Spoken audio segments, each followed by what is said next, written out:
আল্লাহর বান্দার লাশ যারা উত্তোলন করেছে তাদের সাথে আমার সরাসরি কথা হয়েছে। তারা বলে, হুজুর কাফনের কাপড় টেনে টেনে দেখেছি, মনে হয় যেন কাফনের কাপড় এতটুকু পুরনো হয় না। আবার হিসাব করে তাকিয়ে দেখো, জানি দুনিয়ার নমরুদ ছিল, ফিরআউন ছিল, কারুন ছিল, সাদ্দাত ছিল, হামান ছিল, আবু জাহাল ছিল, আবু লাহাব ছিল, উতবা সাহেবা দুনিয়ায় ছিল। এরা দুনিয়া আছে না জমিন থেকে বিদায়। আবার ভিন্ন দিকে তাকান, আদম আলা নবিয়িনা আলাইহিস সালাতু ওয়াস সালাম ছিলেন, পয়গম্বর ইব্রাহিম আলাইহিস সালাম ছিলেন, পয়গম্বর ইসহাক আলাইহিস সালাম ছিলেন, পয়গম্বর ইয়াকুব আলাইহিস সালাম ছিলেন, পয়গম্বর ইউসুফ আলাইহিস সালাম ছিলেন, পয়গম্বর মুসা আলাইহিস সালাম ছিলেন, পয়গম্বর নূহ আলাইহিস সালাম ছিলেন, পয়গম্বর মুসা আলাইহিস সালাম ছিলেন, পয়গম্বর ঈসা আলাইহিস সালাম ছিলেন। এরাও দুনিয়া আছে না জমিন থেকে বিদায়। বোঝা গেল ভালো মানুষগুলো দুনিয়ায় থাকবে না, খারাপ মানুষগুলো দুনিয়ায় থাকবে না, সুন্দর মানুষটাও দুনিয়ায় থাকবে না, অসুন্দর মানুষটাও দুনিয়ায় থাকবে না, ধনী মানুষটাও দুনিয়ায় থাকবে না, একদম কুড়ির ঘরের মালিক সেই মানুষটাও দুনিয়ায় থাকবে না, বিশাল বড় ক্ষমতাওয়ালা সেও দুনিয়ায় থাকতে পারবে না রে বাজার। যেই মানুষটার কোনো ক্ষমতা নেই সেই মানুষটাও দুনিয়ায় থাকবে না। কোটি কোটি টাকার মালিক এই মানুষটাও দুনিয়ায় থাকতে পারবে না। যেই মানুষটা ভিক্ষা করে খায় এই মানুষটাও দুনিয়ায় থাকবে না। চিল্লা বলো জোরে ঠিক কিনা? যদি না থাকে তাইলে বলো তো, এই দুনিয়ার থেকে বিদায় নেওয়ার পরে বড় লোকের কবর হবে 4 হাত 5 হাত, গরিবের কবর হবে 2-2.5 হাত, না প্রত্যেকের কবর যার যার হাতের মাপের 3.5 হাত? কথা কও না? শুধু তাই নয় রে যুবক, বড় লোকের কাফনের কাপড় 3টা, গরিবেরও কাপড়ের কাপড় 3টা। বড় লোক মহিলা হলে 3-5টা, যদি গরিব মহিলা হয় তাইলেও তার 5টা। এর মধ্যে কোনো তফাৎ নাই, ব্যবধান নাই, ঠিক কিনা বলো? কবরের মাপও যা হবে তাই হবে রে ভাই। হিসাব করে দেখো রে যুবক, ব্যাপারটা তো তখনই হবে, ব্যাপারটা তো তখনই হবে যেই মানুষটার দুনিয়ার জিন্দেগির আমল ভালো। নবীজি বলেন, আল কবর রাউযাতুম মির রিয়াজিল জান্নাহ আও হুফরাতুম মিন হুফারিন নার। কবরটা কারো জন্য জাহান্নামের গর্ত হবে, আবার কারো জন্য জান্নাতের টুকরা হবে। কত ইমানদারের লাশ খবর নিয়ে দেখো, এখনো কবরের মধ্যে তাজা পাওয়া যায়, আছে না নাই? চিল্লায়া বলো। আমি তো মাঝে মাঝে আলোচনায় বলি, আবু জাহালের কত শাহানশাহী জীবন ছিল, আবু লাহাবের কত শাহানশাহী জিন্দেগি ছিল, উতবা সাহেবের কত শাহানশাহী জীবন ছিল। কোথায় আবু জাহালের কবর খবর পাওয়া যায় না, উতবা সাহেবের লাশ কোথায় খবর নাই, আরে আবু জাহালের লাশ কোথায় খবর নাই, আবু লাহাবের লাশ কোথায় খবর নাই, আবু তালেবের লাশ কোথায় খবর নাই, নমরুদের লাশের খবর নাই। কথা বলেন না চিল্লায় ঠিক কিনা? অথচ তোমার আমার নবী জীবন কাটাইছেন কুড়ের ঘরের মতো ছোট্ট ঘরের মধ্যে। 9 জন বিবি লইয়া ছোট ছোট ঘরের মধ্যে আমার নবী জীবন কাটাইছে। অথচ নবী ইন্তেকালের পরে এই ছোট্ট জায়গার এত দাম। বলো তো দুনিয়া কয়বার বিক্রি করলে আমার নবীর রওজার সমতুল্য দাম হয়?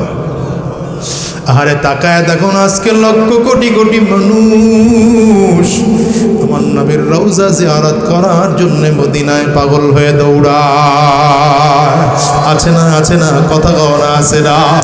এই জন্যই তো নবী ইন্তেকালের পরে আবু বকর সিদ্দিক রাদিয়াল্লাহু আনহু আসছে, আম্মা জানা আয়েশা সিদ্দিকা রাদিয়াল্লাহু আনহার কাছে এসে বলে, মা যদি তুমি আমারে বলো, আমি নবীর সাথে মক্কার জিন্দেগিতে ছিলাম, নবী যতদিন মক্কায় ছিলেন আমি আবু বকরও মক্কায় ছিলাম, নবী মদিনায় ছিলেন আমি আবু বকরও মদিনায় ছিলাম, নবী হিজরতে রওনা করেছেন আমি আবু বকরও হিজরতে রওনা করেছি, নবীজি পাহাড়ের চূড়ায় গর্তের মধ্যে আমি আবু বকরও পাহাড়ের চূড়ায় গর্তের মধ্যে। আজকে নবী জমিনের মধ্যে নাই 2টা বছর, মাগো যদি তুমি আমার অনুমতি দাও আমার মনটায় চাই আমি ইন্তেকালের পরে আমার নবীর পাশের কবর যেন আমি আবু বকরের কারণ বুঝতে পারছেন পৃথিবীর মধ্যে সব থেকে দামি কবর আমার নবীর কবর। বলেন না এর থেকে দামি কবর আসেনি? কন্যা দামি কবর আসেনি। গোটা দুনিয়ার মধ্যে সব থেকে দামি কবরস্থান হলো জান্নাতুল বাকি, আর আমার নবীর কবরকে আল্লাহ বলেন রওজাতুম মির রিয়াজিল জান্নাহ। আল্লাহু আকবার, চিল্লায় জোরে বলো। আরে জান্নাতুল বাকিতে আমার নবীর সাহাবী ঘুমায়, ওখানে আমার নবীর কবর নয়, শুধু সাহাবীদের কবর। সাহাবায়ে কেরামদের কবর জান্নাতুল বাকির মধ্যে হওয়ার কারণে এই জান্নাতুল বাকির কবরের স্থানে যেখানে যখন কোনো মানুষ ওখানে দাফন করা হয় ওখানের কবরে কোনো আযাব হয় না। এই জন্য আরব দেশের কোনো মেহমান মদিনায় গিয়ে যদি ইন্তেকাল করে, আরব দেশের সরকার মদিনার বাসীদেরকে মদিনায় গিয়ে ইন্তেকাল করলে তাদেরকে বাহিরে পাঠায় না, জান্নাতুল বাকির মধ্যে নিয়ে দাফন করে। মদিনার বাহিরে ইন্তেকাল করলে তাদেরকে এখানে এসে দাফন করে না। কারণ হলো যে এই মানুষটা মদিনায় গিয়ে মারা যায়, মনে হয় তার কপাল বড় ভালো। এই মদিনার কবরস্থানে সর্বপ্রথম ঘুমিয়েছেন উসমান বিন মাযউন রাদিয়াল্লাহু আনহু। এই জন্য ইসলামের ইতিহাসে দুই উসমানের নাম ঐতিহাসিক হয়ে থাকবে। এক উসমান হলো উসমান বিন আফফান রাদিয়াল্লাহু আনহু, কথা বল না। দ্বিতীয় উসমান উসমান বিন মাযউন রাদিয়াল্লাহু আনহু। উসমান বিন মাযউনের মাধ্যমে পৃথিবীর সব থেকে দামি কবরস্থান, নবীজি কবরস্থানের প্রতিষ্ঠাতা, ওই কবরস্থানে ঘুমাচ্ছেন উসমান বিন মাযউন। কত নিরাপদ কবর বুঝেন, কত নিরাপদ কবর। দ্বিতীয় নম্বর নিরাপদ কবর হচ্ছে মক্কাতুল মুকাররমায় জান্নাতুল মুআল্লা। সুবহানাল্লাহ বলবেন না? এই দুই কবরস্থানের পরে উলামায়ে কেরাম বলেন আরেকটা কবরস্থান খুব দামি আছে, সেই কবরস্থানটা হলো উজবেকিস্তানে। কোথায়? উজবেকিস্তানে একটা কবর আছে, কবরস্থান যেখানে 2000 মানুষ ঘুমাইতেছেন এক জায়গায়। তো আশ্চর্যের ব্যাপারটা কি জানেন? দামি হওয়ার কারণ হলো ওই কবরস্থানের ওয়াকিফ যিনি, মানে যিনি ওয়াকফ করেছেন জমিন, তিনি শর্ত দিয়েছেন 2 শর্ত পাওয়া গেলে তাকে এই কবরস্থানে দাফন করা যাবে, 2 শর্ত পাওয়া না গেলে দাফন করা যাবে না। 2 শর্তের এক শর্ত হলো নাম মুহাম্মদ হতে হবে। নাম কি হতে হবে? মুহাম্মদ হতে হবে। আর 1 লক্ষ হাদিস, নবীর 1 লক্ষ হাদিস মুখস্থ থাকতে হবে। এই মিয়া, এই তুমি আবার কই রওনা করলা? বলো, কথা বলো। আচ্ছা, কয়টা শর্ত? 1 নম্বর নাম লাগবে মুহাম্মদ। দ্বিতীয় নম্বর 1 লক্ষ হাদিস মুখস্থ থাকতে হবে। 2 শর্ত পাওয়া গেলে তাকে ওখানে দাফন করা হবে। 2 শর্ত নাই, ওখানে দাফন করা হবে না। এই জন্য মাদ্রাসাতে, কওমি মাদ্রাসাতে হিদায়া কিতাব পড়ানো হয়। উলামায়ে কেরাম বুঝবেন, এই হিদায়া কিতাব যিনি লিখেছেন সাহেবে হিদায়াত 1 লক্ষ হাদিস মুখস্থ ছিল, শুধু মুহাম্মদ নাম না হওয়ার কারণে ওখানে দাফন করা হয়নি। ইমাম বুখারীর কবর ওই জায়গায়। সুবহানাল্লাহ বলবেন না? আরে আপনি আমি তো বাড়িটা নিরাপদ করার জন্য কত চিন্তা করি, গ্রামের মধ্যে থাকবো না, ঢাকায় গিয়ে বাড়ি করব, একটা নিরাপদ জায়গায় বাড়ি করব। কথা বল না কেন? দামি জায়গায় বাড়ি করতে চাই, নিরাপদ জায়গায় বাড়ি করতে চাই, রাস্তার পাশে বাড়ি করতে চাই। আরে এই বাড়ি তো অস্থায়ী বাড়ি, 2-4 দিন 5 দিনের বাড়ি, কিন্তু আজীবন যে কবরস্থানে থাকবো, ওই কবরস্থানের জন্য কি নিরাপদ ব্যবস্থা করছো? তোমার ডান পাশের কবরওয়ালাও বেনামাজি, বাম পাশের কবরওয়ালাও বেনামাজি, সামনের কবরওয়ালাও বেনামাজি, পিছনের কবরওয়ালাও বেনামাজি। ফায়দা কি হইল? তুমিও আরেক বেনামাজি, তোমার কবরে তো আযাব আসবেই, ওই কবরওয়ালার আযাবের নমুনাও তো তোমার মধ্যে আসবে। এই জন্য কবর নিরাপদ হোক, এটা দরকার। কবর নিরাপদ হোক দরকার। এই জন্য বড় বড় আল্লাহ ওয়ালাদের জীবনী থেকে পাওয়া যায় যে জীবনের শেষ বয়সে শুধু কানতেন, এটা আল্লাহ মরণ দিলে মক্কায় দিও, মরণ দিলে মদিনায় দিও, মরণ দিলে কাবা তাওয়াফ করা অবস্থায় মরণ দিও, মরণ দিলে নবীজির রওজার পাশে মরণ দিও। আল্লাহ তাহলে নবীর রওজার পাশে ঘুমানো যাও। মাথা নিচের দিকে না, মাথা কয়েকজনের নিচের দিকে নাইমা গেছে গা। অত উপরের দিকে থাকতে হইব, ঘুমাইলো আমার দিকে তাকায় তাকায় ঘুমাইতে হইব। পৃথিবীর মধ্যে সব থেকে দামি কবরস্থান কোনটা গেলাম? মদিনার কোনটা? এরপরে দামি জান্নাতুল বাকি। এই দুটো হাদিস দ্বারা প্রমাণিত। আর ওই যেটা বললাম ওটা হাদিস দ্বারা প্রমাণিত না, তবে উলামায়ে কেরামদের অভিমত। আর সব থেকে দামি কবর আমার নবীর রওজা। আরো জোরে কর। আবু বকর সিদ্দিক রাদিয়াল্লাহু আনহু ইন্তেকাল করেছেন, ওখানে দাফন করা হলো। আম্মা জান আয়েশা সিদ্দিকা আরেকটা কবরের জায়গা হয় এইটুকু জায়গা রেখে আবার ওয়াল তুলেছেন, ওই পাশে আম্মা জান থাকতেন। আর এইটুকু রাখছেন কেন? আম্মা জানের মনের ইচ্ছা, আমার আব্বা এখানে ঘুমাচ্ছেন, আমার নবীজি এখানে ঘুমাচ্ছেন, আমি তাইলে পাশে ঘুমাবো। 10 মাস কমপ্লিট হয়ে গেল, 10 বছর কমপ্লিট হয়ে গেল। হযরত ওমর রাদিয়াল্লাহু আনহুর শাসন আমলের একদম শেষ দিকে কাফির মুশরিকরা এসে হযরত ওমরের উপরে আঘাত করেছে। তরবারির আঘাত এত ধারালো ছিল,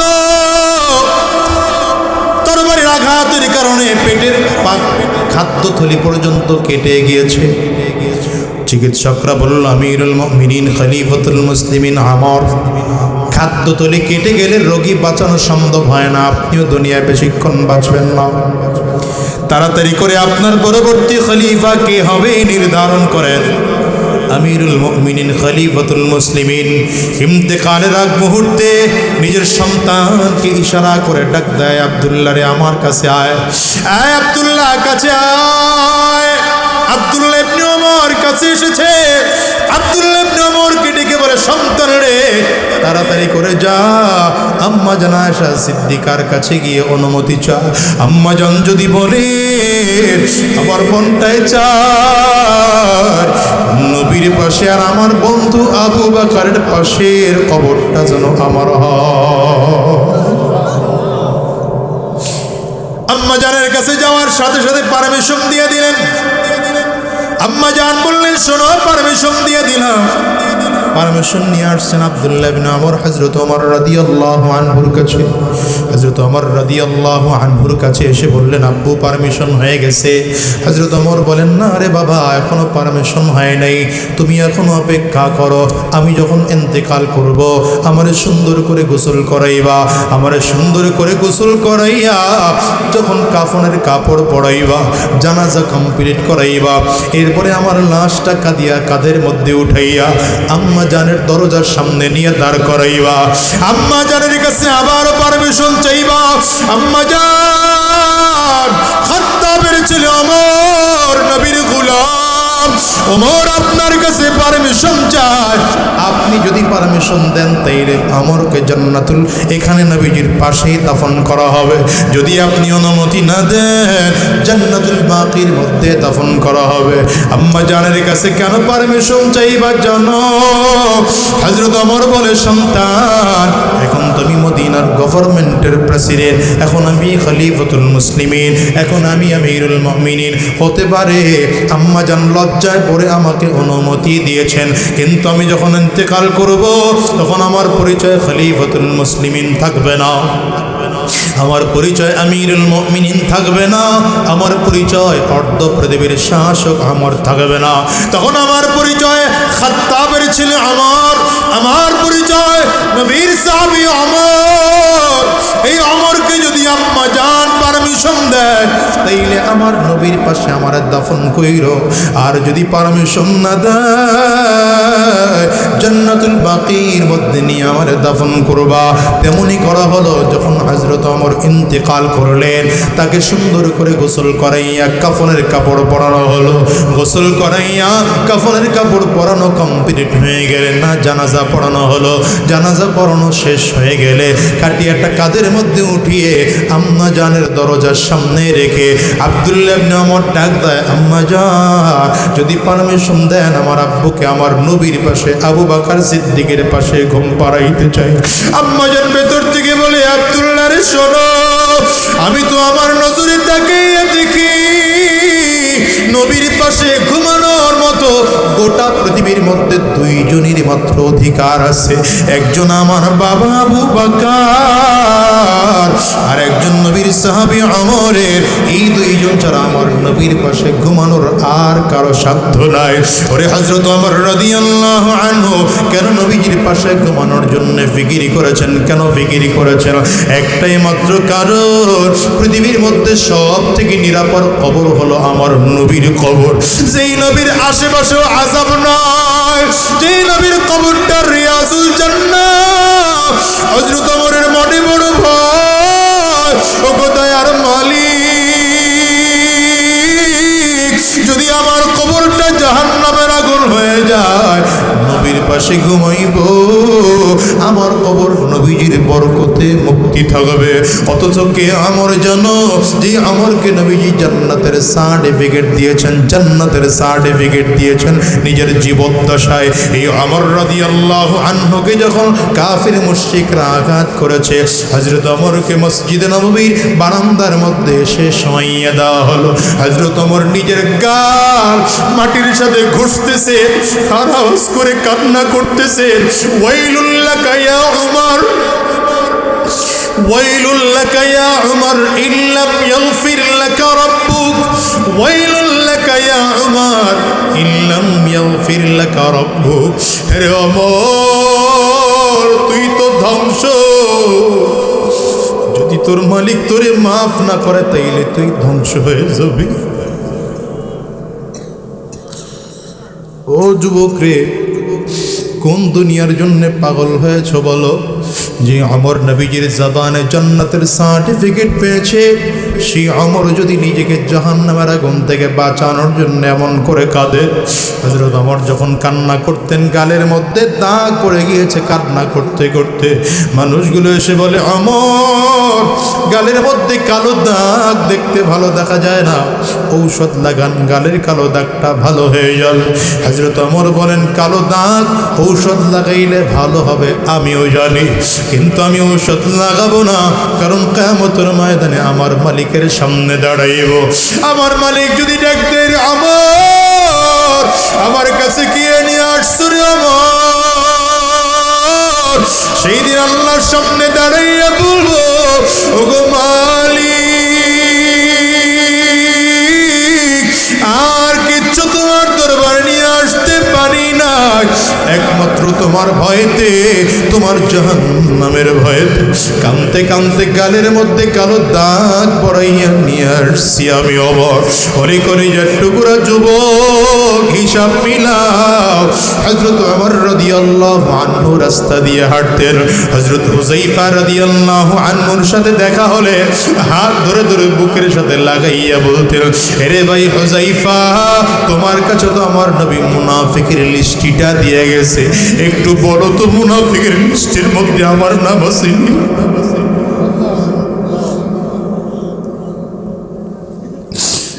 তোমার খাতার মধ্যে আমার নামটা নবী লেখা দিয়েছেনি, দেখো। হযরত হুযায়ফা বলেন, আছে, সেটাও বলবো না, নাই সেটাও বলবো না, নবীজির নিষেধ আছে। হযরত ওমর বলেন, তাইলে আমার জবাব দাও, আমি মারা গেলে আমার জানাজায় তুমি আসবা কিনা? কারণ তুমি তো মুনাফিকদের জানাজায় যাও না। হুযায়ফা রাদিয়াল্লাহু আনহু বলেন, কি বলেন আপনি? আপনি আমিরুল মুমিনিন, আপনি মারা গেলে কি আমি আপনার জানাজায় উপস্থিত না হয়ে পারি? হযরত ওমর কান্না করেন আর বলেন, তাইলে বুঝতে পেরেছি, মনে হয় আমার নামটা মুনাফিকের খাতায় নাই, মুনাফিকের খাতায় নাই। ওরে কলিজার টুকরা যুবক, দিনের কানটা লাগায় শোনো, দুনিয়াটা কয় দিনের বাজান বলো তো? আজ আসি, আগামী কালকে থাকবো, দুনিয়াতে এমন কোনো গ্যারান্টি নাই, ঠিক কিনা? আওয়াজ করে বলো। পাগল ডেকে বলে, বাদশা নামদার, আমি পাগল না, আপনি পাগল। কেন রে আপনি পাগল জানেন? আপনি যে বাড়ির মধ্যে আছে এই বাড়ি তো আপনি বানান নাই, আপনার বাবাও বানায় নাই, আপনার দাদা বানিয়েছে। আপনার দাদা থাকতে পারে নাই, চলে গিয়েছে। আপনার বাবা চলে যাওয়ার পর আপনার বাবা মালিক হয়েছে, আপনার বাবাও চলে গেল, এইবার আপনি মালিক। আপনিও চিরজীবন এই দুনিয়া বাড়িতে থাকতে পারবেন না। আপনি মারা যাওয়ার পর আপনার সন্তান এই বাড়ির মালিক হবে, আপনার সন্তান মারা যাওয়ার পর আপনার নাতি এই বাড়ির মালিক হবে। ওগো বাদশাহ, আর আমার দিকে তাকিয়ে দেখেন এই যে কবর, এই কবরে কত বছর টাকা লাগবে কারো জানা নাই। তাইলে দুনিয়ায় 30, 40, 50 বছরের হায়াতের এই বাড়িটার জন্য এত পাগল হয়ে লাভ নাই।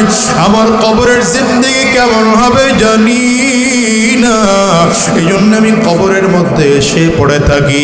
বাদশাহ বলেন তো আমি পাগল না আপনি পাগল? বাদশাহ হারুনের চোখ দিয়ে পানিগুলো টপ টপ করে পড়তে আরম্ভ হয়েছে। ঠিক বলে বাহলুল, তুই আমার চোখ খুলে দিয়েছ রে যুবক। পাগল তো আমি, পাগল তুমি না, পাগল তো আমি। বাহলুলের দিকে তাকিয়ে বাদশাহ বলে, এইবার তুমি আমাকে কিছু নসিহত করো, আমি নসিহত শুনতে চাই। বাহলুল আবারও আশ্চর্য হয়ে ডেকে বলে, বাদশাহ, যেই জমিনে আল্লাহর কোরআন আছে সেই জমিনে দ্বিতীয় আর নসিহত করা লাগে না। আল্লাহর কোরআন থেকে নসিহত গ্রহণ করেন, দুনিয়ার জীবনে মুক্তি পাওয়া যাবে, পরকাল জীবনেও মুক্তি পাওয়া যাবে। ওরে দুনিয়ার যুবক, তোমাদেরকে বলে যাই রে ভাই, এই দুনিয়াটা কয় দিনের বলো? আজ আছে আগামীকালকে থাকবো এমন কোনো গ্যারান্টি নাই। চিল্লায় বলো ঠিক কিনা? আমি তো প্রায় বলি রে বাজার, এই দুনিয়া আগে দাদা আসে, তারপরে বাবা আসে, তারপরে সন্তান আসে। যাওয়ার সময় এমন হয় এই দুনিয়ায় দাদা থাকে, নাতি জমিন থেকে বিদায় হয়, বাবা দুনিয়া থেকে, সন্তান জমিন থেকে বিদায় হয়। তোমার আমার ক্ষেত্রে এমন হতে পারে কি পারে না? চিল্লায় বলো। ওরে কলিজার টুকরা যুবক, আজকের ময়দানটার দিকে তাকাও। কত মানুষ যেন আছে ঘরে মা নাই, কত মানুষ যেন আছে বাবা নাই। বাজান রে, আমার ঘরেও তো আমার মা নাই, তো কার কার মা নাই ঘরে? হাতটা একটু উঁচা করে আমার আল্লাহকে দেখা। কার কার ঘরে বাবা নাই? একটু হাতটা উঁচা করে দেখা।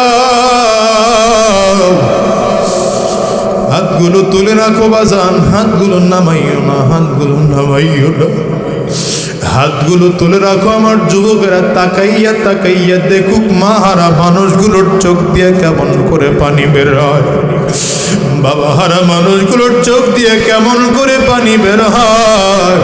রে কলিজার টুকরা যুবক,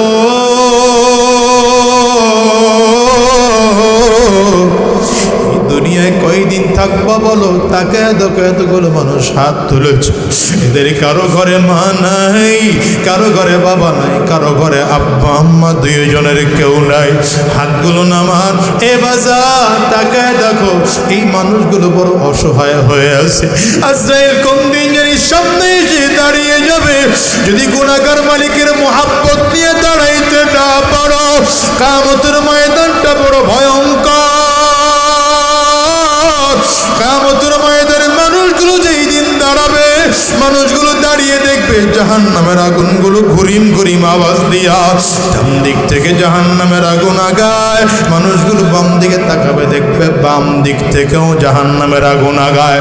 সামনের দিকে তাকিয়ে দেখবে জাহান্নামের আগুন ঘুরিম ঘুরিম আওয়াজ করে সামনের দিকে আগায়। আবার পেছন দিকে তাকাবে, দেখবে জাহান্নামের আগুন সামনের দিকে আগায়। ওদিকে আমার মালিকের জালালিয়াত, জব্বারিয়াত আর কাহারিয়াতের কণ্ঠে ডাক দেয়, লিমানিল মুলকুল ইয়াউম। আজকের দিনের বাদশাহী কার? মানুষগুলো সেদিন জবাব দেওয়ার মতো সাহস আর শক্তি পাবে না, কিন্তু আল্লাহর একদল বান্দা থাকবে ওই কিয়ামতের ময়দানের ভয়াবহ জায়গায়। আল্লাহর বান্দারা শুধু দৌড়ায় আর চিল্লায় আর বলবে, আমার মালিক কই কই কই। আমার মালিক রে তো দেখি না, মালিক রে খুঁজে পাওয়া যায় না, কোথায় গেলে আমার মালিক রে পাবো? আল্লাহর এই পাগলগুলো যখন পুরো ময়দানে দৌড়াবে, অনেকক্ষণ দৌড়াইয়া হয়রানার পেরেশান হয়ে গেলে আল্লাহ পাকের আরশের নিচে পায়ের মধ্যে ট্যাক লাগিয়ে বিশ্রাম করবে। আমার মালিক বলবেন, ফেরেশতারা এতক্ষণ যে বান্দাগুলো দৌড়াইতেছিল ওরা কোথায়? ওদেরকে ডাকো। ফেরেশতারা তাদেরকে ডেকে আমার মালিকের সামনে হাজির করবে। আমার মালিক ডেকে বলবেন, তোরা এতক্ষণ কেন দৌড়াইছিলি? তখন আমার মালিক পর্দার আড়ালে, এই আল্লাহ দুনিয়াতে কত পাগল ছিলাম আপনার একটা নজর দেখার জন্য। ও মালিক, আপনার দুনিয়ার দেখা সাক্ষাৎ পাই নাই। ফজরের আজান শুনে ঘুমটা ভেঙে দিয়া একটা দৌড় দিয়ে মসজিদে চলে গিয়েছিলাম এক নজর আপনার কুদরতে চেহারা দেখার জন্য। না না, ফজরের নামাজেও গিয়া আপনারে পাই নাই, জোহরের নামাজেও আজান শুনে আবার গেলাম, না না সেখানেও গিয়া পাইলাম না, আসরের নামাজের আজান শুনে আবার মসজিদে গেলাম, না সেখানেও পাই না, মাগরিবের আজান শুনে আবার মসজিদে গিয়েছি, তাও আপনারে গিয়া পাই নাই গো আল্লাহ। ইশার নামাজে আবার গিয়েছি, পাই নাই। 5 ওয়াক্ত না যা নামাজের মধ্যে না পাইয়া কোথায় গেলে আপনারে পাওয়া যাবে? পাওয়ার জন্য চারিদিকে দৌড়াইলাম, কোথায় ওয়াজ মাহফিল হয় সেখানে দৌড়াইলাম, টঙ্গীর ইজতেমার ময়দানে গিয়া 3 দিন পড়েছিলাম গো মালিক। আর উজানের কারি ইব্রাহিম রহমতুল্লাহ আলাইহির দরবারে গিয়ে আল্লাহ তোমার খুঁজে পড়েছিলাম, চরমনার আল্লাহর কুতুবের দরবারে তোমারে পাওয়ার জন্য দৌড়াইছি, না না তোমারে কোথাও গিয়া পাই নাই, কোথাও গিয়া পাই নাই। সর্বশেষ যখন তোমারে পাই নাই, রাতের অন্ধকারে যায় নামাজ বিছাইয়া ঠান্ডা পানি দিয়ে ওযু কইরা যায় নামাজের মধ্যে দাঁড়িয়ে গেছি, না জানি মালিক তোমারে খুঁজা পাওয়া যায়, কিন্তু তুমি তো কোরআনে বলেছ লা তুদরিকুল আবসার, চর্মচক্ষু দিয়া দেখা যায় না। মালিক কিয়ামতের ময়দান, এই ময়দানেও তুমি কি দেখা দিবা না? আমার মালিক ডেকে বলবেন, ফেরেশতারা তাড়াতাড়ি কর, আমি আল্লাহ বান্দারে বহুত ঘুরাইলাম আর ঘুরাইতে চাই না, আমি আল্লাহ পাকের নূরের পর্দাগুলো সরাইয়া দে। আল্লাহ পাকের নূরের পর্দার দায়িত্বে যে ফেরেশতারা থাকবে আর নূরের পর্দাগুলো একটা একটা করে সরিয়ে দিবে। বান্দাগুলো আমার মালিকরে কুদরতি নজর দিয়ে কত চমৎকার করে দেখবে। আমার মালিক কত চমৎকার, কত চমৎকার। মানুষগুলো আমার মালিকের দিকে যখন নজর দিয়ে থাকবে, এক নজরে 70,000 বছর চলে যাবে। এই 70,000 বছরের মধ্যে বান্দা চোখের পলক পর্যন্ত ফেলবে না। ও মালিক রেখে দেখতে চাও, আওয়াজ দিয়ে চিল্লাইয়া জোরে ডাক দাও না আল্লাহ, আরো জোরে জবান খুলে ডেকে বলো আল্লাহ। আজকের এই ময়দানটার থেকে ওয়াদা করে যাও, কোন দিন জানি জমিন থেকে বিদায় হয়ে যাব জানি না, কখন জমিন থেকে যাব জানি না, আজরাইল জান কখন কবজ করে নিয়ে যাবে জানি না। আজকের এই ময়দানটা থেকে ওয়াদা করে বের হও, আর হারাম রাস্তায় চলবো না, সুদের রাস্তায় চলবো না, আর জিনার কাজ করবো না, হারাম রাস্তায় কদম বাড়াবো না। ওয়াদা করতে পারো কারা কারা? 2টা হাত উঁচা করে আল্লাহকে দেখাও, বাজানরে চোখের পানি ফালাইয়া কাঁদো, যদি চোখে পানি না আসে কান্নার বান ধরে মালিকের জোরে ডাক দাও না আল্লাহ। নবীজি বলেছেন, আল কাইয়িসু মান দানা নাফসাহু ওয়া আমিলা লিমা বা'দাল মাউত। নবী বলেন, বুদ্ধিমান ওই মানুষটা যে নিজেকে নিজে চিনে আর মৃত্যুর পরের জিন্দেগির জন্য ভালো আমল করে। প্রশ্ন হলো, আমি কে এটা চিনা দরকার। আমাদের মধ্যে অধিকাংশ মানুষ নিজেকে নিজে চিনে না। নিজেকে নিজে চিনে না মানে কেমন? আমি মুসলমানের ঘরের সন্তান, আমার বাবা মুসলমান, দাদা মুসলমান, নানা মুসলমান, নানি মুসলমান, দাদি মুসলমান, আমার নাম মুসলমান হিসাবে রাখা হয়েছে, আমি ঈমান গ্রহণ করেছি, মুখে দাড়ি রেখেছি, সুন্নতি পোশাক পরেছি, আমার চলাফেরা আচরণ কোনো কাফিরদের সাথে মিল হতে পারে না। ইদানিংকালে অধিকাংশ জায়গায় দেখা যাচ্ছে মুসলমানের সন্তান বেঈমানের সাথে তার সখ্যতা খুব বেশি। আসতে বলেন কেন, জোরে বলেন। যে কারণে মুসলমানদের অস্তিত্ব নষ্ট হয়ে যাচ্ছে দিন দিন। মুসলমানদের যে রব ছিল সেই রব এখন আর নেই। কাফিররা এখন মুসলমানদেরকে দেখলে ভয় পায় না, বরঞ্চ কাফির মুশরিকরা মুসলমানের মাথার উপরে রবল রেখে বড়ই খাওয়ার ফিকির করতেছে। কি কথা বলেন না কেন? এর মূল কারণ হলো আমি আমাকে চিনতে পারিনি। যদি আমি নিজেকে নিজে চিনতাম তাহলে আমার চলাফেরা বেঈমানদের সাথে হতো না। মনে রাখার দরকার ছিল আমার একজন রব আছেন, আমার একজন নবী আছেন, আমার জন্য আল্লাহ তাআলা 30 পারা 114 সূরাওয়ালা কোরআন নাজিল করেছেন। কথা বলেন না কেন? এই যে 17 বছর আপনা করে যে খালি গল্প শোনাইছে, কোরআন পড়ি, তাহাজ্জুদ পড়ি, কথা বলেন না কেন?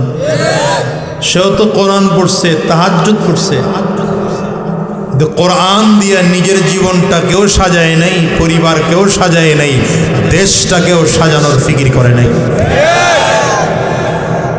বরঞ্চ এই দেশ থেকে কোরআন কেমনে মিটে যায় সেই চক্রান্ত ষড়যন্ত্র করেছে। কথা বলেন না কেন? এ দেশ থেকে যেন চিরজীবনের জন্য আলেম নিশ্চিহ্ন হয়ে যায়, এই জন্য চেষ্টা আর ফিকির আর মেহনত করেছে। এদেশে যেন ইসলামওয়ালা না থাকে এজন্য ফিকির করা হয়েছে। এদেশে মাদ্রাসা মসজিদ যেন না থাকে সেই ফিকির করা হয়েছে। বলো ওই মানুষটার কোরআন তেলাওয়াতের মূল্যই বা কি, আর রাতের বেলায় উঠে তাহাজ্জুদ নামাজের মূল্যই বা কি? আমি তো তাকিয়ে দেখে ফেরাউনও তাহাজ্জুদ করছে। কেমন করে পড়ছে? লোহিত সাগরের পানি যখন আল্লাহ শুকিয়ে দিয়েছিলেন, ফেরাউন রাতের অন্ধকারে চলে গেছে পাহাড়ের চূড়ায়, গুহার মধ্যে ঢুকে আল্লাহকে বলতেছে, আল্লাহ নীল দরিয়ার পানির ব্যবস্থা করেন, আমার খোদাগিরি টিকায় দেন, দুনিয়াতে আমার খোদাগিরি দেন, প্রয়োজনে আখিরাতে কিছু দিয়ার না। তো ফেরাউনের তাহাজ্জুদের সাথে এর তাহাজ্জুদের মিল পাওয়া যায়। ঠিক আসতে কইল কেডা কেডা? আরেকবার সুযোগ দিলাম, আওয়াজ দিয়ে জোরে বলেন ঠিক না বেঠিক? নবীজি এই জন্য বলেছেন, সায়াতি জামান, এমন একটা যুগ খুব শীঘ্রই আসবে, লা ইয়াবকা মিনাল কুরআনি লা ইয়াবকা মিনাল ইসলামি ইল্লা ইসমুহু ওয়া লা ইয়াবকা মিনাল কুরআনি ইল্লা রাসমুহু। এমন একটা যুগ খুব শীঘ্রই আসতেছে যেই যুগে ইসলাম নামে থাকবে, কামে হাকুরে তাকাই রয়েছেন, কথা কন না কেন? ইসলাম নামে থাকবে, কামে কোরআনের প্রথা থাকবে। তো কোরআন দিয়ে দেশ পরিচালনা হবে না, কোরআন দিয়ে জীবন গঠন করা হবে না। কথা বলেন? আজকে ঠিক তাই হচ্ছে। মুসলমান নামে আস, কথা কন না কেন? বাপের নাম কি? আব্দুর রহমান। তোমার নাম কি? আব্দুল্লাহ। দাদার নাম কি? আব্দুল গফফার। তার বাবার নাম কি? আব্দুস সত্তার। কালিমা বলো তো বলা শুরু করে, লা ইলাহা ইল্লা আনতা সুবহানাকা ইন্নী কুনতু মিনাজ জালিমিন। কি কালিমা দোয়া না? কালিমা তাইয়্যিবা না? পাকিস্তানি মিলিটারিরা একবার বাংলাদেশিরে প্রশ্ন করতেছে, তুমি মুসলমান হও? হ্যাঁ আমি মুসলমান হও। তো কালিমা বাতাও। কালিমা পড়া শুরু করছে, লা ইলাহা ইল্লা আনতা সুবহানাকা ইন্নী কুনতু মিনাজ জালিমিন। ওরা बोलते ये तो मुसीबत का दुआ है भाई, अगर मैं तो मुसीबत में गिर रहा है, এটা তো মুসিবতের দোয়া পড়তেছ। আমি তো মুসিবতের মধ্যেই পড়ে রয়েছি। এদেশের মুসলমানদের অবস্থা হলো এমন, কালিমা পড়ো পারি না, নামাজের 2 রাকাত নামাজ শুদ্ধ করে পড়তে জানো? জানি না। ওযুর ফরজ? জানি না। তায়াম্মুমের ফরজ? জানি না। গোসলের ফরজ? জানি না। নামাজের ভেতর বাহিরে কয় ফরজ? জানি না। কথা কয় না কেন? এগুলোকে সব জানার দায়িত্ব হুজুরগর। আর আপনাদের পাক না পাক কিছুই লাগবে না। হুজুররা জান্নাতে যাক আর আপনি সব কাতার বাইন্দা জাহান্নামে যাবেন। কথা বল না কেন? নবীজির যুগে একজন মুসলমান ছিল না যিনি কোরআন পড়তে পারতেন না। সুবহানাল্লাহ, একটা আওয়াজ করে। একজন মুসলমান নবীজির যুগে ছিল না যিনি কোরআন পড়তে পারতেন না। একজন মুসলমান নবীর যুগে পাওয়া যেত না যার নামাজ শুদ্ধ হয় না। একজন মুসলমান নবীজির যুগে পাওয়া যেত না যে ইমামতি করতে পারে না। একজন মুসলমান নবীজির যুগে ছিল না যে ওযুর ফরজ জানে না, তায়াম্মুমের ফরজ জানে না, ঈমানের অঙ্গ জানে না, নামাজের ভেতরের বাহিরের ফরজ জানে না। নবীজি এই জন্যই তো বলেছেন তালাবুল ইলমি ফরিয়াদাতুন আলা কুল্লি মুসলিম। অন্য বর্ণনায় বলেন ওয়া মুসলিমা, প্রত্যেক মুসলমান পুরুষ হোক আর নারী হোক তার জন্য দ্বীনের জ্ঞান অর্জন করা ফরজ না মুস্তাহাব? কথা বল না কেন? ফরজে কিফায়া না ফরজে আইন? এই জায়গাটা বোঝা দরকার। ফরজে কিফায়া না ফরজে আইন? এই জায়গাটা বুঝেন। ইলম 2 ধরনের। এক ইলম যে ইলম দ্বারা জাহান্নাম থেকে মুক্তি পাওয়া যায়। দ্বিতীয় ইলম যেই ইলম দ্বারা জাতিকে উপকৃত করা যায়। যেই ইলম দিয়া জাহান্নাম থেকে মুক্তি পাওয়া যায় এই ইলম অর্জন করা ফরজে আইন। বুঝো না? ইলম অর্জন করা ফরজে আইন। যে ইলম থাকলে হালাল হারাম চেনা যায়, সত্য মিথ্যা চেনা যায়, ভালো মন্দ বোঝা যায়, পাক নাপাক বোঝা যায়, এই ইলম অর্জন করা কি সবার উপরে ফরজ। আর যেই ইলম দ্বারা জাতিকে উপকৃত করা যায় এটা শুধু আলেমরা শিখবে, আপনাদের ওইটুকু না শিখলেও হবে। বুঝাইতে পারলাম? বুঝতেছেন কথা? নিজেকে নিজে চিনা এটা হচ্ছে সব থেকে প্রথম দায়িত্ব একজন ইমানদার। আমার একটা কোরআন আছে, আমার জন্য আল্লাহ কোরআন পাঠাইছেন, আমার জন্য একজন নবী পাঠাইছেন। কথা বলেন না? আরে গোটা পৃথিবী আমার জন্য আল্লাহ টিকায় রাখছেন, আমার মতো একজন ইমানদারের জন্য। কারণ নবীজির কথা লা তাকুমুস সাআ হাত্তা ইউকালা ফিল আরদি আল্লাহ আল্লাহ। জমিনের মধ্যে যতদিন আল্লাহর নাম নেওয়ার মতো একজন লোকও থাকবে আল্লাহ কিয়ামত দিবেন না। কারণ নবী বলতেছেন ততক্ষণ কিয়ামত হবে না যতক্ষণ জমিনে আল্লাহ আল্লাহ বলার মতো লোক থাকবে। তার মানে একজন ইমানদারের জন্য আল্লাহ দুনিয়া টিকায় রাখছেন। ঠিক জোরে বলেন না কেন? একজন ইমানদারের জন্য আল্লাহ দুনিয়া টিকিয়ে রেখেছেন, বেঈমানের জন্য আল্লাহ দুনিয়া টিকায় রাখেন নাই। যাতে আমরা দেশ চালাই, দেশের ক্ষমতা চালাই, এদেশের পাওয়ার আমাদের কাছে, মন্ত্রণালয় আমাদের কাছে, খোদার কসম ওদের জন্য আল্লাহ দুনিয়া টিকিয়ে রাখেননি। দুনিয়া টিকে আছে ইমানদারের জন্য। ইমানদারের জন্য দুনিয়া টিকে আছে, বেঈমানেরা ফাও খায়। বেঈমানেরা বলেন না, বেঈমানেরা এই ফাও খাওয়া বেঈমানেরা যদি আবার মুসলমানদের মাথার উপরে অস্ত্র ধরে, ওই ইসকনকে বাংলার জমিন থেকে রাষ্ট্রীয়ভাবে বয়কট ঘোষণা করে আইন পাস করা দরকার। 2 হাত উঁচা করে চিল্লা কও ঠিক কেন?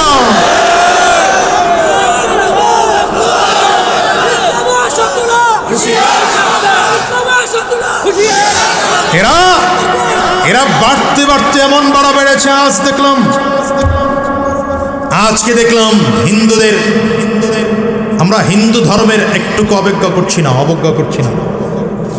হিন্দু ধর্মের যার্রা পরিমাণ অবজ্ঞা করছি না। তো এই উগ্রপন্থী ইসকনের একজন পুরোহিত বলছে মুসলমানদেরকে শেষ করতে হলে তাদের কাবা ভেঙে দিতে হবে। আমি আমার আলোচনায় বলেছি কাবা ভাঙতে যাবি জানা, দুনিয়ার সব নিয়ে টেনশন আছে, কাবা নিয়ে মুসলমানদের টেনশন নেই। কথা বলেন না কেন? কারণ এই মসজিদগুলো কাবার শাখা, গোটা পৃথিবীর মসজিদ কাবার শাখা, আর কাবা হচ্ছে ডাইরেক্ট বাইতুল্লাহ। কথা বলেন না কেন? এই মসজিদ আপনি আমি নির্মাণ করেছি, কাবা নির্মাণ করেছেন আল্লাহ ফেরেশতাদের মাধ্যমে প্রথম, দ্বিতীয় সংস্করণ আদম আলাইহিস সালামের মাধ্যমে, তৃতীয় সংস্করণ ইব্রাহিম আলাইহিস সালামের মাধ্যমে, এর পরের সংস্করণ কুরাইশ বংশের মাধ্যমে। সেখানে আমার নবীও সম্পৃক্ত ছিলেন ছোটবেলায়। কথা বলেন না কেন? সুতরাং কাবা যদি কারো ভাঙতে যায় তাহলে সূরা ফিল কোরআন খুলে পড়ে নিও। ألم تر كيف فعل ربك بأصحاب الفيل ألم تر كيف فعل ربك بأصحاب الفيل ألم يجعل كيدهم في تضليل وأرسل عليهم طيرا أبابيل ترميهم بحجارة من سجيل فجعلهم كعصف مأكول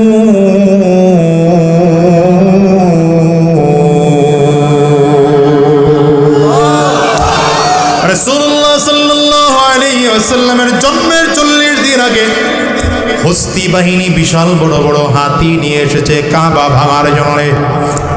কাবার দায়িত্ব তখন ছিলেন নবীজির দাদা আব্দুল মুত্তালিব। নবীজির দাদা আব্দুল মুত্তালিব হাত উঁচু করে ডেকে বলে, আল্লাহ, এ কাবার মালিক, কাবা তোমার ঘর, কাবা রক্ষা করার দায়িত্ব তোমার। বিশাল হস্তি বাহিনী আসে, এই হস্তি বাহিনীর সাথে আমরা যুদ্ধ করে বিজয় হতে পারবো না। আয় আল্লাহ, যেমন করে হোক না কেন তুমি তোমার কুদরতের মাধ্যমে কাবা হেফাজত করো। আল্লাহ তাআলা হস্তি বাহিনীর বড় বড় হাতির বিনিময়ে ছোট্ট ছোট্ট পাথর পাখি পাঠাইলেন। তাইরান আবাবিল, আবাবিল পাখি পাঠাইলেন, চড়ুই পাখির মতো ছোট ছোট পাখি। এই পাখিগুলোর দুই পায়ের মধ্যে ছোট ছোট দুটো পাথর নিয়ে আসতেছে। হাজার হাজার পাখি লইয়া এক এক করে করে পাথর এসেছে, এক একটা পাথরগুলো নিচে ফেলে। এই পাথরের এত দেশ মাথার উপরে পড়ে, মাথা ভেদ করে পেটের মধ্যে ঢুকে যায়, পেট ভেদ করে পেছনের নারী ভুঁড়িগুলো নিয়া পেছনের রাস্তা দিয়ে বের হয়ে যায়। শুধু তাই নয়, হাতি সহ মাটির মধ্যে ডেবে পড়ে যায়। আল্লাহ দেখাইলেন, বড় হাতি নিয়ে আসছো, আমি ছোট পাখি দিয়ে আর তো শেষ করলাম। কথা কয়, যে যত বড় শক্তিশালী আল্লাহ তা করে তত নিচু জিনিস দিয়ে শেষ করে। নমরুদ্দা কার সাথে যুদ্ধ করছিল? ইব্রাহিম আলাইহিস সালামরে ডাকছে, ইব্রাহিম তোমার আল্লাহর সাথে যুদ্ধ করবো। নাউজুবিল্লাহ, আগামী বছর মাহফিল হইলে কয় চুপচাপ বয়ে রয়েছে, নাউজুবিল্লাহ কয় না জাতি। পয়গম্বর ইব্রাহিম আলাইহিস সালামরে ডাকছে, নমরুদ তোমার আল্লাহর সাথে যুদ্ধ করব। ইব্রাহিম আলাইহিস সালাম কয়, এটা তো টেনশন মুক্ত কথা, আল্লাহর সাথে যুদ্ধ করবা, তাহলে করো গা। ডেট ফিক্সড করছে, ব্যাস ডেট অনুযায়ী ইব্রাহিম আলাইহিস সালাম চলে আসছে। মনে করেন আজকে হলো কয় তারিখ? 2 তারিখ। আজ 2 তারিখ, আগামীকালকে আর কি, আগামীকাল 3 তারিখ সকাল 9টায় নমরুদের সাথে কার যুদ্ধ? কথা কন্ন তো আপনারা জোরে, সকাল কয়টায়? ইব্রাহিম আলাইহিস সালাম কোনো কথা নাই, বাজারে গিয়া তাজ কোম্পানির একটা প্লাস্টিকের চেয়ার আইনা পাশে বয়ে রয়েছে, নিরিবিলি একা একা। পাশে হারুন আলাইহিস সালামও আছে, নমরুদ কি বলে ইব্রাহিম আলাইহিস সালাম এসব বসে রয়েছে। তো এখন কই তোমার সৈন্যবাহিনী কই? ইব্রাহিম আলাইহিস সালাম কয়, আমার টেনশন কি এর, আমি কি খেলতে আইছি? আমি তো খেলা দেখতে আইছি। পয়গম্বর ইব্রাহিম আলাইহিস সালাম 9টা বাজতে 5 মিনিট বাকি আছে, তখন কই আল্লাহর সৈন্য কই? ইব্রাহিম আলাইহিস সালামকে অপেক্ষা করো না, টাইম আসে নাই তখন। একদম টাইম যেটা দেওয়া হলো নমরুদের টাইমে, ওই টাইমে তাকায় দেখে ঝাঁকে ঝাঁকে ঝাঁকে মশা। আরো জোরে বলা যায় না? এর মধ্যে একটা ছিল ঠ্যাং ভাঙা।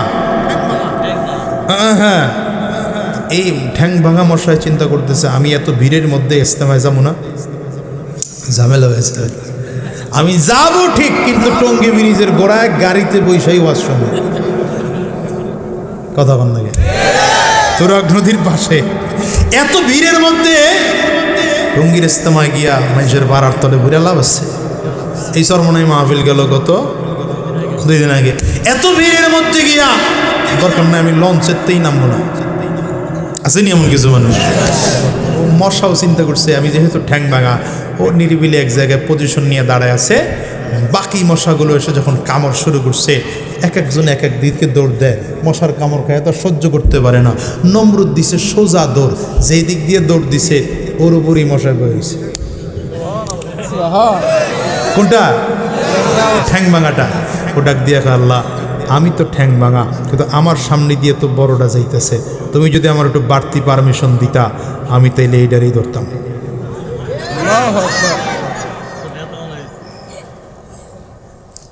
আমার প্রশ্ন হলো আল্লাহ নমরুদকে মশা দিয়ে মারলেন কেন? নমরুদকে মশা দিয়ে মারার কারণ হলো আল্লাহ বুঝাইলেন তুই যেহেতু আমি আল্লাহর সাথে যুদ্ধ করতে আসছো, তাইলে আমি আল্লাহর সাথে না পারলে আমি আল্লাহর সব থেকে ছোট্ট প্রাণী, ছোট্ট মখলুক এই মশার সাথে যুদ্ধ করে আগে জিতটা দেখ, এরপরে বাকি চিন্তা করিস। ফেরাউনের আল্লাহ পানির মধ্যে চুবাইছে কেন? ফেরাউনের আল্লাহ পানির মধ্যে চুবানোর কারণ হলো ফেরাউনের কথায় পানি চলতো। আপনারা জানেন কিনা জানি না, নীল দরিয়ার পানি ফেরাউনের হুকুমে চলতো। ফেরাউন যদি বলতো ডানে যেতে ভাটা হতে ভাটা হতো, জোয়ার হতে বললে জোয়ার হতো, দাঁড়াইতে বললে দাঁড়াতো। আল্লাহ বলেন তোর হুকুমকৃত পানির মধ্যে তোরে চুবাই আমার বলে চুবাই। এই জন্যে আল্লাহ দেখাইছে 17 বছর স্বৈরাচারের ভয়ে সব বড় বড় রাজনৈতিক দল চুপচাপ হয়ে রয়েছে, কেউ কোনো প্রতিবাদ করে না। বিএনপি কয় না আমরা পারবো না, হেফাজত কয় আমাদের দ্বারাও সম্ভব হচ্ছে না, চরমনাই বলে আমাদের দ্বারাও সম্ভব হচ্ছে না, হেফাজত বলে আমাদের দ্বারাও সম্ভব হচ্ছে না, জামাত ইসলাম বলে আমাদের দ্বারাও সম্ভব হচ্ছে না। আল্লাহ কয় রাজনৈতিক দল এত বড় বড় দলের জন্য লাগবে না, পিচ্ছি পোলাপান নামায় দিব।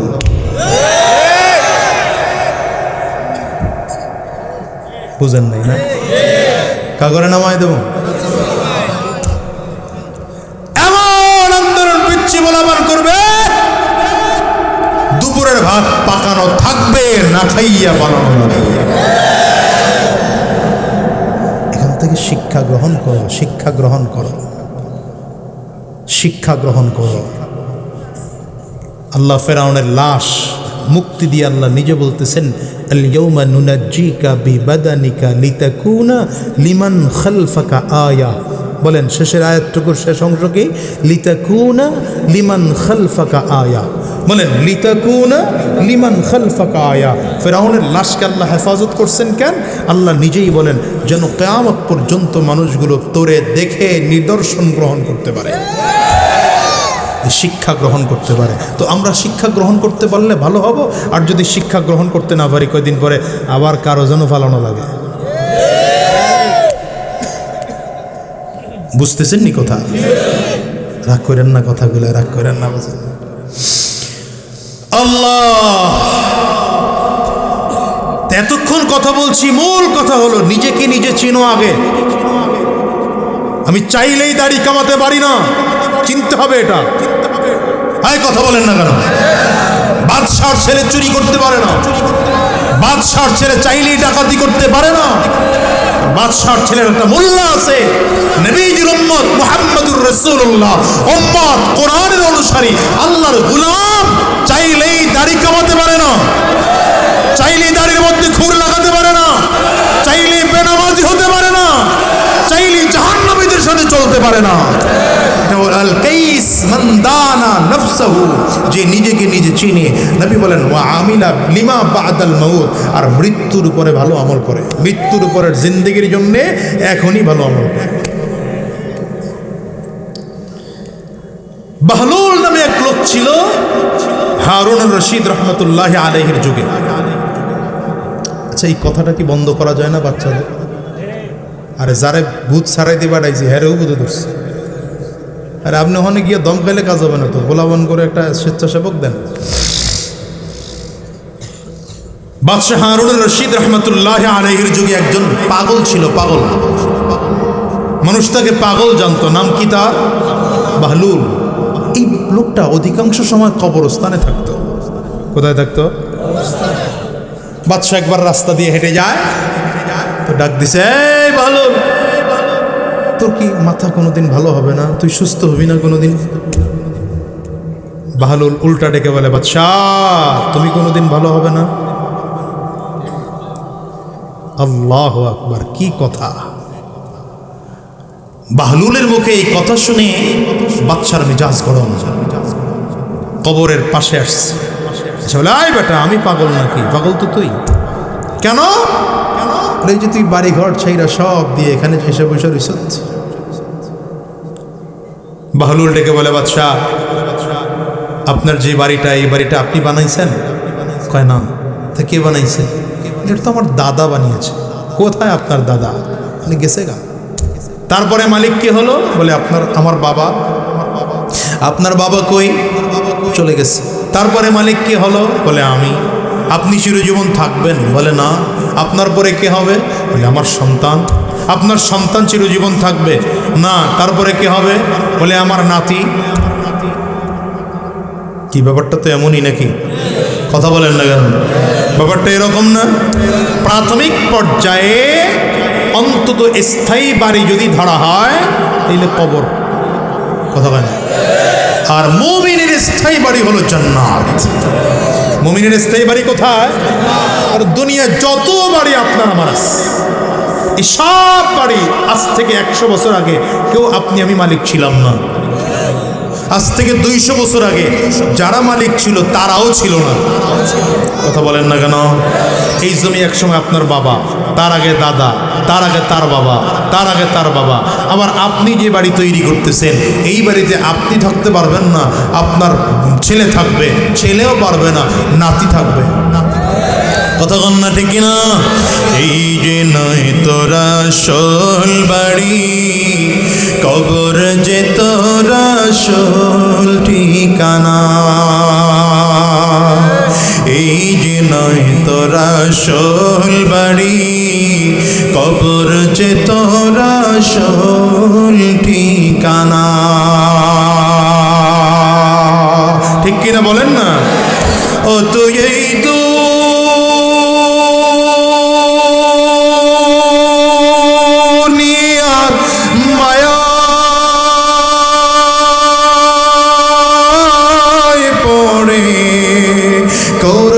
কত বাহানা,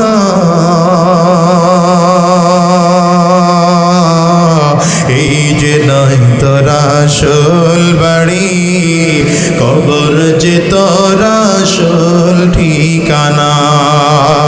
এই যে নয় তোরা আসল বাড়ি, কবর যে তোরা আসল ঠিকানা।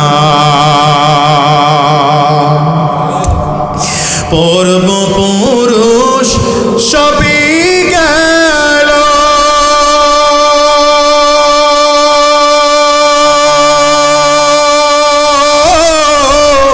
একে একে সব হারালো।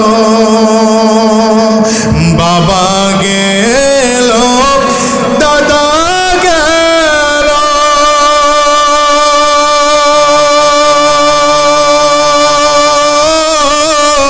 একে একে সব হারালো। তবু কি তুই থাকবি বেহুশ? তবু কি তুই থাকবি বেহুশ? শুনবি না তুই কারো মানা।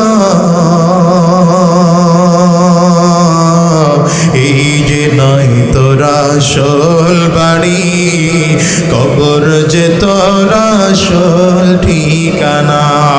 বলেন না? এই যে নয় তোরা আসল বাড়ি, কবর যে তোরা আসল ঠিকানা।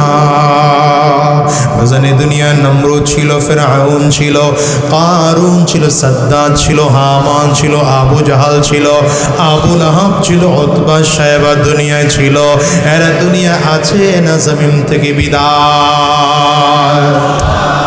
আবার ভিন্ন দিকে তাকান, আদম আলা নবিয়িনা আলাইহিস সালাতু ওয়াস সালাম ছিলেন, পয়গম্বর ইব্রাহিম আলাইহিস সালাম ছিলেন, পয়গম্বর ইসহাক আলাইহিস সালাম ছিলেন, পয়গম্বর ইয়াকুব আলাইহিস সালাম ছিলেন, পয়গম্বর ইউসুফ আলাইহিস সালাম ছিলেন, পয়গম্বর মুসা আলাইহিস সালাম ছিলেন, পয়গম্বর নূহ আলাইহিস সালাম ছিলেন, পয়গম্বর মুসা আলাইহিস সালাম ছিলেন, পয়গম্বর ঈসা আলাইহিস সালাম ছিলেন।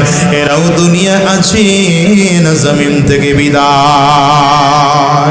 বোঝা গেল ভালো মানুষগুলো দুনিয়ায় থাকবে না, খারাপ মানুষগুলো দুনিয়ায় থাকবে না, সুন্দর মানুষটাও দুনিয়ায় থাকবে না, অসুন্দর মানুষটাও দুনিয়ায় থাকবে না, ধনী মানুষটাও দুনিয়ায় থাকবে না, একদম কুড়ির ঘরের মালিক সেই মানুষটাও দুনিয়ায় থাকবে না, বিশাল বড় ক্ষমতাওয়ালা সেও দুনিয়ায় থাকতে পারবে না রে বাজার। যেই মানুষটার কোনো ক্ষমতা নেই সেই মানুষটাও দুনিয়ায় থাকবে না। কোটি কোটি টাকার মালিক এই মানুষটাও দুনিয়ায় থাকতে পারবে না। যেই মানুষটা ভিক্ষা করে খায় এই মানুষটাও দুনিয়ায় থাকবে না। চিল্লা বলো জোরে ঠিক কিনা? যদি না থাকে তাইলে বলো তো, এই দুনিয়ার থেকে বিদায় নেওয়ার পরে বড় লোকের কবর হবে 4 হাত 5 হাত, গরিবের কবর হবে 2-2.5 হাত, না প্রত্যেকের কবর যার যার হাতের মাপের 3.5 হাত? কথা কও না? শুধু তাই নয় রে যুবক, বড় লোকের কাপড়ের কাপড় 3টা, গরিবের কাপড়ের কাপড় 3টা। বড় লোক মহিলা হলে 3-5টা, যদি গরিব মহিলা হয় তাইলেও তার 5টা। এর মধ্যে কোনো তফাৎ নাই, ব্যবধান নাই, ঠিক কিনা বলো? কবরের মাপও যা হবে তাই হবে রে ভাই। হিসাব করে দেখো রে যুবক, ব্যাপারটা তো তখনই হবে, ব্যাপারটা তো তখনই হবে যেই মানুষটার দুনিয়ার জিন্দেগির আমল ভালো। নবীজি বলেন, আল কবর রাউযাতুম মির রিয়াজিল জান্নাহ আও হুফরাতুম মিন হুফারিন নার। কবরটা কারো জন্য জাহান্নামের গর্ত হবে, আবার কারো জন্য জান্নাতের টুকরা হবে।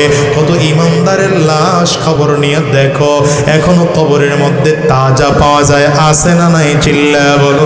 ওই কুড়িগ্রামের ঘুঘু মুন্সি নামের আল্লাহর ওলি, মৃত্যুর 23 বছর পরে কবর ভাঙা হলো। আল্লাহর বান্দার লাশ যারা উত্তোলন করেছে তাদের সাথে আমার সরাসরি কথা হয়েছে। তারা বলে, হুজুর কাফনের কাপড় টেনে টেনে দেখেছি, মনে হয় যেন কাফনের কাপড় এতটুকু পুরনো হয় না। আবার হিসাব করে তাকিয়ে দেখো, কত বেঈমানের লাশ খুঁজেও পাওয়া যায় না। আমি তো মাঝে মাঝে আলোচনায় বলি, আবু জাহালের কত শাহানশাহী জীবন ছিল, আবু লাহাবের কত শাহানশাহী জিন্দেগি ছিল, উতবা সাহেবের কত শাহানশাহী জীবন ছিল। কোথায় আবু জাহালের খবর পাওয়া যায় না, উতবা সাহেবের লাশ কোথায় খবর নাই। আরে আবু জাহালের লাশ কোথায় খবর নাই, আবু লাহাবের লাশ কোথায় খবর নাই, আবু তালেবের লাশ কোথায় খবর নাই, নমরুদের লাশের খবর নাই। কথা বলেন না চিল্লায় ঠিক কিনা? অথচ তোমার আমার নবী জীবন কাটাইছেন কুড়ের ঘরের মতো ছোট্ট ঘরের মধ্যে। 9 জন বিবি লইয়া ছোট ছোট ঘরের মধ্যে আমার নবী জীবন কাটাইছে। অথচ নবী ইন্তেকালের পরে এই ছোট্ট জায়গার এত দাম। বলো তো দুনিয়া কয়বার বিক্রি করলে আমার নবীর রওজার সমতুল্য দাম হয়? আরে তাকায় দেখুন, আজকে লক্ষ কোটি কোটি মানুষ আমার নবীর রওজা জিয়ারত করার জন্য মদিনায় পাগল হয়ে দৌড়ায়। আছে না? কথা কও না? আছে না?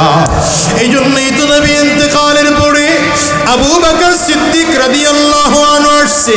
আম্মা জানা আয়েশা সিদ্দিকা রাদিয়াল্লাহু আনহার কাছে এসে বলে, মা যদি তুমি আমারে বলো আমি নবীর সাথে মক্কার জিন্দেগিতে ছিলাম, নবী যতদিন মক্কায় ছিলেন আমি আবু বকরও মক্কায় ছিলাম, নবী মদিনায় ছিলেন আমি আবু বকরও মদিনায় ছিলাম, নবী হিজরতে রওনা করেছেন আমি আবু বকরও হিজরতে রওনা করেছি, নবীজি পাহাড়ের চূড়ায় গর্তের মধ্যে আমি আবু বকরও পাহাড়ের চূড়ায় গর্তের মধ্যে।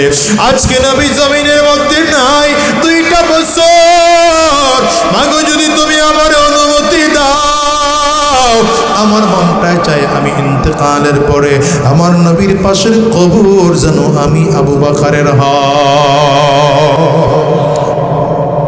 কারণ বুঝতে পারছেন পৃথিবীর মধ্যে সব থেকে দামি কবর আমার নবীর কবর।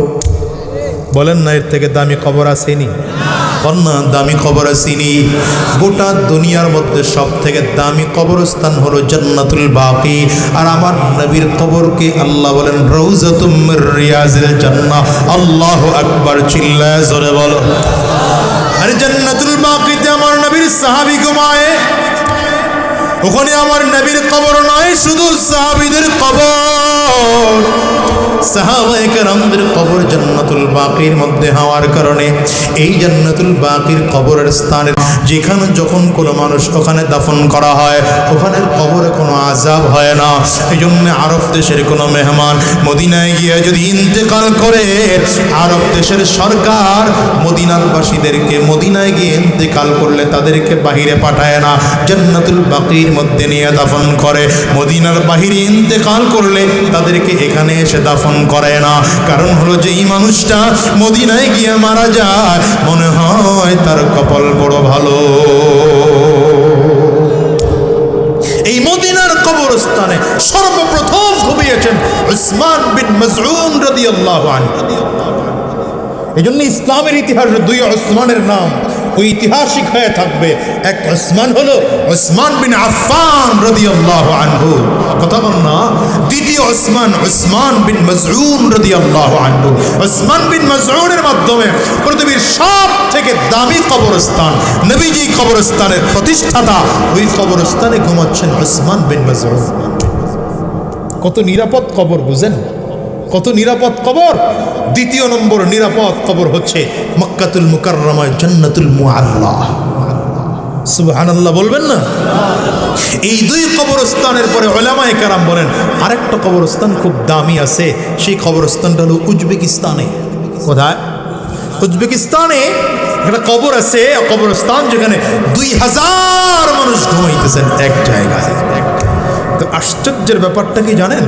দামি হওয়ার কারণ হলো ওই কবরস্থানের ওয়াকিফ যিনি, মানে যিনি ওয়াকফ করেছেন জমিন, তিনি শর্ত দিয়েছেন 2 শর্ত পাওয়া গেলে তাকে এই কবরস্থানে দাফন করা যাবে, 2 শর্ত পাওয়া না গেলে দাফন করা যাবে না। 2 শর্তের এক শর্ত হলো নাম মুহাম্মদ হতে হবে। নাম কি হতে হবে? মুহাম্মদ হতে হবে। আর 1 লক্ষ হাদিস, নবীর 1 লক্ষ হাদিস মুখস্থ থাকতে হবে। এই মিয়া, তুমি আবার কই রওনা করলা? বলো, কথা বলো।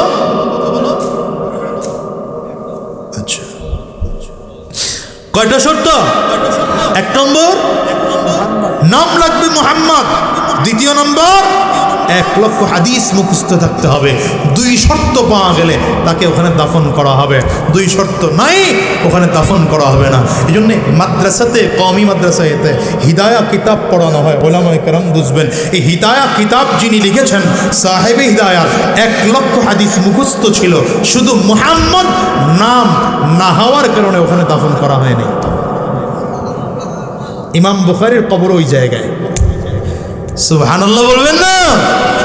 আরে আপনি আমি তো বাড়িটা নিরাপদ করার জন্য কত চিন্তা করি, গ্রামের মধ্যে থাকবো না, ঢাকায় গিয়ে বাড়ি করব, একটা নিরাপদ জায়গায় বাড়ি করব। কথা কন না কেন? দামি জায়গায় বাড়ি করতে চাই, নিরাপদ জায়গায় বাড়ি করতে চাই, রাস্তার পাশে বাড়ি করতে চাই। আরে এই বাড়ি তো অস্থায়ী বাড়ি, 2-4 দিন 5 দিনের বাড়ি, কিন্তু আজীবন যে কবরস্থানে থাকবো ওই কবরস্থানের জন্য কি নিরাপদ ব্যবস্থা করছ?